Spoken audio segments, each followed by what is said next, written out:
విలువుంటుందా? మనమిద్దరము పుట్టుండకపోతే చెలిమికి విలువుందా? సూర్యుడు చంద్రుడు లేని గగనానికి వెలుగుంటుందా?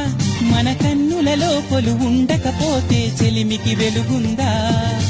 గలగల మనిసిరి మూవగా కలతెరగని చిరునవ్వుగా నా ఎదలయలే తన మధురిమలై పాడాలి నీ స్నేహం. కొంతకాలం కిందట బ్రహ్మదేవుని